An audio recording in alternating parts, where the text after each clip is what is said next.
अध्याय 1 सफलता की परिभाषा। सफलता सिर्फ धन, प्रसिद्धि या बड़ा पद नहीं है। सफलता का अर्थ है अपने लक्ष्य को प्राप्त करना, अपने सपनों को साकार करना और आत्मसंतोष पाना। असली सफलता वह है जो आपके जीवन को अर्थ देती है। अध्याय 2 सपना देखो। बड़ा सपना देखो। हर बड़ी उपलब्धि की शुरुआत एक सपने से होती है।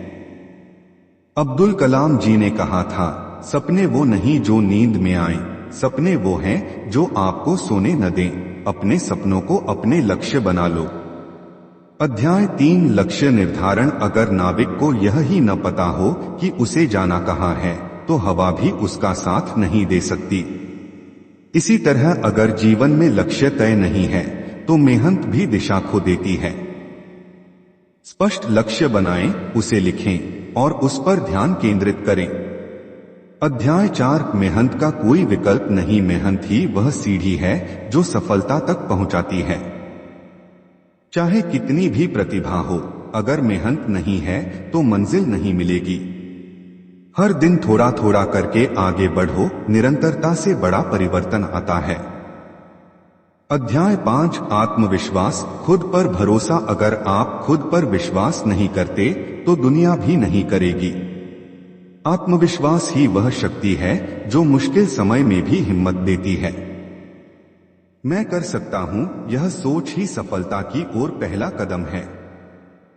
अध्याय 6 असफलता। एक पाठशाला। असफलता कोई अंत नहीं, बल्कि एक शुरुआत है। असफलता हमें सिखाती है कि कहां सुधार की जरूरत है। महान लोग वही हैं जिन्होंने बार बार गिरकर भी हार नहीं मानी। अध्याय 7 समय का मूल्य। समय सबसे मूल्यवान संपत्ति है।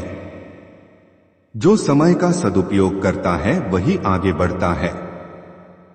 दिन के 24 घंटे सबको समान मिलते हैं। फर्क इस बात से पड़ता है कि हम उनका उपयोग कैसे करते हैं। अध्याय 8 अनुशासन। सफलता की रीढ़ अनुशासन से ही निरंतरता आती है। अगर आप रोज तय समय पर उठते हैं, पढ़ते हैं, काम करते हैं, तो आप एक आदत बना लेते हैं जो आपको मंजिल तक पहुंचाती है। अनुशासन से ही आत्मनिर्भरता आती है। अध्याय 9 सकारात्मक सोच। जीवन में उतार चढ़ाव आते हैं, लेकिन हमारी सोच अगर सकारात्मक हो तो हर परिस्थिति में समाधान निकल सकता है। हर रात के बाद सुबह होती है, यह सोचकर आगे बढ़ते रहो। अध्याय 10 खुद को प्रेरित रखना। बाहर की प्रेरणा सीमित होती है, लेकिन आत्म प्रेरणा अमूल्य है। खुद को बार बार याद दिलाओ कि क्यों शुरू किया था। सफल लोगों की कहानियां पढ़ो, अपनी प्रगति को देखो